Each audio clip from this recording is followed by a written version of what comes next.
ಸರ್ಕಾರಗಳಿಂದ ರಸ್ತೆ ಅಭಿವೃದ್ಧಿಗೆ ಕೋಟಿಗಟ್ಟಲೆ ಹಣ ಅನುದಾನ ರೂಪದಲ್ಲಿ ಘೋಷಣೆಯಾಗುತ್ತಿದ್ದರೂ ಜನತೆಯ ಮೂಲಭೂತ ಸೌಕರ್ಯವಾಗಿರುವ ರಸ್ತೆ ಅವ್ಯವಸ್ಥೆಯಲ್ಲಿ ಯಾವುದೇ ಬದಲಾವಣೆ ಕಂಡುಬರುತ್ತಿಲ್ಲ. ಕಳೆದ 40 ವರ್ಷಗಳಿಂದ ರಸ್ತೆ ಸಂಪರ್ಕದ ಸೇತುವೆಗಾಗಿ ಮನವಿ ನೀಡಿ ಕಂಗಾಲಾದ 35ಕ್ಕೂ ಹೆಚ್ಚು ಕುಟುಂಬಗಳು ಇದೀಗ ಚುನಾವಣೆ ಬಹಿಷ್ಕಾರಕ್ಕೆ ಮುಂದಾಗಿವೆ. ಜನಪ್ರತಿನಿಧಿಗಳ ನಿರ್ಲಕ್ಷ್ಯಕ್ಕೆ ಸಾಕ್ಷಿಯಾಗಿ ನಿಂತಿದೆ ಈ ಅಗರಿ ದಲಿತ ಕಾಲೋನಿ.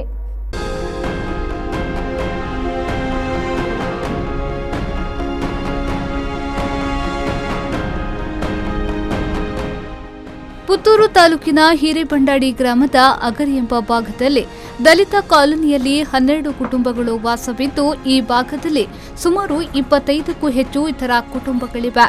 ಉಪ್ಪಿನಂಗಡಿ ಕಡಬ ರಸ್ತೆಯನ್ನ ಪೆರಿಯಡ್ಕದ ಮೂಲಕ ಸಂಪರ್ಕಿಸುವ ಈ ಅಗರಿ ರಸ್ತೆಗೆ ಕಲ್ಲಡ್ಕ ಎಂಬಲ್ಲಿರುವ ಕಿರು ಹೊಳೆಗೆ ಸೇತುವೆಯೊಂದು ತೀರಾ ಅಗತ್ಯವಿದ್ದು, ಇದಕ್ಕಾಗಿ ಕಳೆದ 4 ದಶಕಗಳಿಂದ ಇಲ್ಲಿನ ಮಂದಿ ಮನವಿಯನ್ನ ನೀಡುತ್ತಿದ್ದಾರೆ. ಆದರೆ ಯಾವ ಅಧಿಕಾರಿಗಳು, ಜನಪ್ರತಿನಿಧಿಗಳು ಈ ಜನತೆಯ ಕೂಗಿಗೆ ಬೆಲೆ ನೀಡುತ್ತಿಲ್ಲ.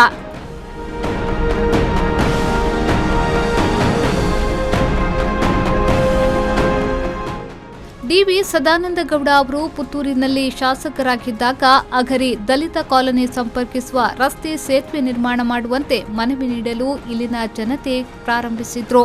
ನಂತರ ಶಕುಂತಲಾ ಶೆಟ್ಟಿ, ಮಲ್ಲಿಕಾ ಪ್ರಸಾದ್ ಶಾಸಕರಾದಾಗಲೂ ಮನವಿ ನೀಡಲಾಗಿತ್ತು. ಇದೀಗ ಇದೇ ಗ್ರಾಮದ ಸಂಜೀವ ಮಠಂದೂರು ಅವರು ಶಾಸಕರಾಗಿದ್ದಾರೆ. ಅವರಿಗೂ 2 ಬಾರಿ ಇಲ್ಲಿನ ಜನತೆ ಮನವಿಯನ್ನ ಮಾಡಿದ್ದಾರೆ. ಮುಖ್ಯಮಂತ್ರಿಗಳಾಗಿದ್ದ ಸಿದ್ದರಾಮಯ್ಯ ಹಾಗೂ ಈಗಿನ ಮುಖ್ಯಮಂತ್ರಿ ಯಡಿಯೂರಪ್ಪ ಅವರಿಗೂ ಇಲ್ಲಿನ ಜನತೆ ವಿಧಾನಸಭೆಯ ಮೆಟ್ಟಿಲು ಹತ್ತಿ ಸೇತುವೆ ಮಾಡಿಕೊಡಿ ಎಂದು ದುಂಬಾಲು ಬಿದ್ದಿದ್ದಾರೆ. ಆದರೆ ಇಲ್ಲಿನ ಜನತೆಯ ಎಲ್ಲಾ ಕೆಲಸಗಳು ಹೊಳೆಯಲ್ಲಿ ಹುಣಸೆ ಹಣ್ಣು ತೊಳೆದ ಹಾಗಾಗಿದೆ. ಯಾವ ಪಕ್ಷದ ಜನಪ್ರತಿನಿಧಿಗಳು ಇವರ ಕೂಗಿಗೆ ಕ್ಯಾರೆ ಎಂದಿಲ್ಲ. ನಮಗೆ 40 ವರ್ಷದಿಂದಲ ಡಿ.ವಿ. ಅವರು ಎಮ್.ಎಲ್.ಎ. ಆದ ಕಾಲದಿಂದ ನಾವೆಲ್ಲ ಹೋರಾಟ ಮಾಡ್ತಾ ಇದ್ದೇವೆ.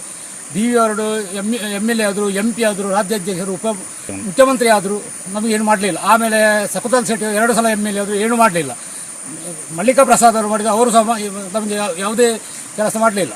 ಈಗ ನಮ್ಮ ಇವರು ಮಠಂದೂರು ಇದ್ದಾರೆ, ಅವ್ರು ಮಾಡ್ತಾರೆ ಅಂತೇಳಿ ಇಷ್ಟು ಸಲ ಏನು ಮಾಡಲಿಲ್ಲ.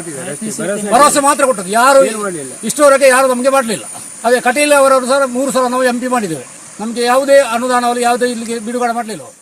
ಮಳೆಗಾಲದಲ್ಲಿ ತುಂಬಿ ಹರಿಯುವ ಈ ಕಲ್ಲಡ್ಕ ಕಿರುಹೊಳೆಯಲ್ಲಿ ಶಾಲಾ ಮಕ್ಕಳು ಹಾಗೂ ದಿನನಿತ್ಯದ ಅಗತ್ಯತೆಗೆ ಹೋಗಬೇಕಾದ ಜನತೆಯ ಪರದಾಟ ಹೇಳತಿರದಂತಾಗಿದೆ.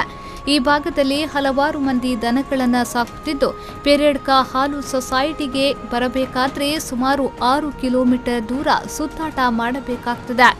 ಈ ಅಗರಿ ಭಾಗದಲ್ಲಿ ಅನಾರೋಗ್ಯ ಉಂಟಾದ್ರೆ ಆಸ್ಪತ್ರೆಗೆ ಒಯ್ಯಲು ಸಮಸ್ಯೆಯಾಗ್ತಾ ಇದೆ. ಇಂತಹ ಅವ್ಯವಸ್ಥೆ ತುಂಬಿರುವ ಈ ಗ್ರಾಮೀಣ ಭಾಗದಲ್ಲಿ ಸೇತುವೆ ನಿರ್ಮಾಣಕ್ಕೆ ಜನಪ್ರತಿನಿಧಿಗಳು ಮುಂದಾಗದಿರುವುದು ಇಲ್ಲಿನ ಜನತೆಯ ಆಕ್ರೋಶಕ್ಕೆ ಕಾರಣವಾಗಿದೆ.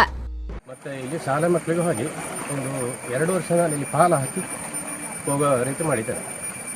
ಅದಕ್ಕಿಂತ ಇಲ್ಲಿ ಯಾರೂ ಒಂದು ಎಮ್.ಎಲ್.ಎ. ತಿರುಗಿ ನೋಡುವುದಿಲ್ಲ. ನಾವು ಇದಕ್ಕೆ 35 ವರ್ಷದಿಂದ ಬೇಡಿಕೆ ಇಟ್ಟಿದ್ದೇವೆ. ಯಾವುದು ಬೇಡಿಕೆ ಇಟ್ಟು ಎಲ್ಲ ಆಗ್ತದೆ ಮಾಡ್ತಾರೆ. ಇಷ್ಟು ಹೊರತು ಬಿಟ್ಟರೆ ಇಲ್ಲಿ ತಿರುಗಿ ನೋಡುವರಿಲ್ಲ. ಅವರಿಗೆ ಕಿವಿ ಲೋಕನಿರೋ ನಮ್ಗೆ ಗೊತ್ತಿಲ್ಲ. ಕಳೆದ 40 ವರ್ಷಗಳಿಂದ ಈ ಸೇತುವೆಗಾಗಿ ಹೋರಾಟ ಮಾಡುತ್ತಿದ್ದೇವೆ. 7 ಬಾರಿ ಬೆಂಗಳೂರಿಗೆ ಹೋಗಿ ಮನವಿಯನ್ನ ನೀಡಲಾಗಿದೆ. ಮುಖ್ಯಮಂತ್ರಿಗಳಾದಿಯಾಗಿ ಎಲ್ಲರಿಗೂ ಮನವಿಯನ್ನ ನೀಡಿದ್ದೇವೆ. ಆದರೆ ಯಾರೊಬ್ಬರೂ ನಮ್ಮ ಕೂಗಿಗೆ ಸ್ಪಂದಿಸಿಲ್ಲ. ಇನ್ನು ಚುನಾವಣೆಯ ಬಹಿಷ್ಕಾರ ಮಾತ್ರ ನಮಗಿರುವ ದಾರಿಯಾಗಿದೆ ಎಂದು ಬಾಬು ಅಗರಿ ಹೇಳುತ್ತಾರೆ. ಸರ್ಕಾರದಲ್ಲಿ ಈಗ ಕೋಟಿ ಅನುದಾನ ಬಿಡುಗಡೆ ಆಗ್ತದೆ, ಎಲ್ಲ ಕಡೆ ಅಭಿವೃದ್ಧಿ ಆಗ್ತದೆ. ನಮ್ಮದು ಇಲ್ಲಿ ದಲಿತ ಕಾಲೋನಿ. ಈ ದಲಿತ ಕಾಲೋನಿ ಎಂಬ ಉದ್ದೇಶಕ್ಕಾಗಿ ಇಲ್ಲಿ ಮಾಡುವುದಿಲ್ಲ ಅಂತ ನಾವೀಗ ಭಾವಿಸಿದ್ದೇವೆ. ಎಷ್ಟು ಮನೆ ಇದೆ? 12 ಮನೆ ಇದೆ ದಲಿತ. ಇತರರು ಒಂದು 24-25 ಮನೆ ಇದೆ. ಈಗ ಇದು ಮೂಲ ಮೇನ್ ದಾರಿ ಇದೆ ನಮಗೆ. ಹಾಗೆ ಇನ್ನಾದರೂ ನಾವು ಈಗ ಮುಂದೆ ಚುನಾವಣೆ ಬರ್ತದೆ, ಅದಕ್ಕೆ ನಾವು ಸ್ವಲ್ಪ ನೋಡಿಕೊಂಡು ಹೋಗಬೇಕಾಗ್ತದೆ. ಇಲ್ಲದ್ರೆ ಪ್ರತಿ ಸಲ ಬರ್ತಾರೆ, ನಾವು ಓಟ್ ತಗೊಳ್ತಾರೆ, ಮತ್ತು ನಮ್ಮ ವಿಷಯಕ್ಕೆ ಬರುವುದಿಲ್ಲ. ಆದ್ದರಿಂದ ಈ ಪಂಚಾಯತ್ ಬರುವ ಮಳೆಗಾಲದ ಮೊದಲು ನಮಗೊಂದು ಇಲ್ಲಿ ವ್ಯವಸ್ಥೆ ಮಾಡಿಕೊಡ್ಬೇಕಂತ ನಾವು ಎಲ್ಲ ಜನಪ್ರತಿನಿಧಿಗಳು ಅಧಿಕಾರಿಗಳಿಗೆ ವಿನಂತಿಸಿಕೊಳ್ಳುತ್ತೇವೆ. ಮಳೆಗಾಲದಲ್ಲಿ ನಮ್ಮ ಮಕ್ಕಳು ಶಾಲೆಗೆ ಹೋಗುವುದು ಕಷ್ಟ ಸಾಧ್ಯವಾಗಿದೆ. ಔಷಧಿ ಬೇಕಾದರೂ ಆಸ್ಪತ್ರೆಗೆ ಹೋಗಲು ಸಮಸ್ಯೆಯಾಗ್ತಾ ಇದೆ. ಇಲ್ಲಿನ ಕುಟುಂಬಗಳು ಬಹುತೇಕ ಬಡ ವರ್ಗಕ್ಕೆ ಸೇರಿದ್ದು, ಸ್ವಂತ ವಾಹನಗಳಿಲ್ಲ. ಬಾಡಿಗೆ ವಾಹನಗಳು ಕಿರು ಹೊಳೆಯಲ್ಲಿ ನೀರಿದ್ದರೆ ಬರುವುದಿಲ್ಲ. ನಮ್ಮ ಬದುಕು ಯಾರಿಗೂ ಬೇಡ ಎಂದು ಹೇಳುತ್ತಾರೆ ಸ್ಥಳೀಯರಾದ ಶ್ರುತಿ ಅವರು.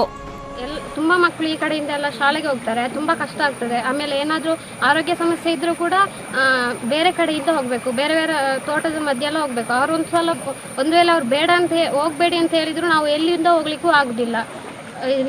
ಇಲ್ಲಿನ ರಸ್ತೆಗಳು ಅಷ್ಟೊಂದು ಸರಿ ಇಲ್ಲ ಅಂತ ಹೇಳುವುದು.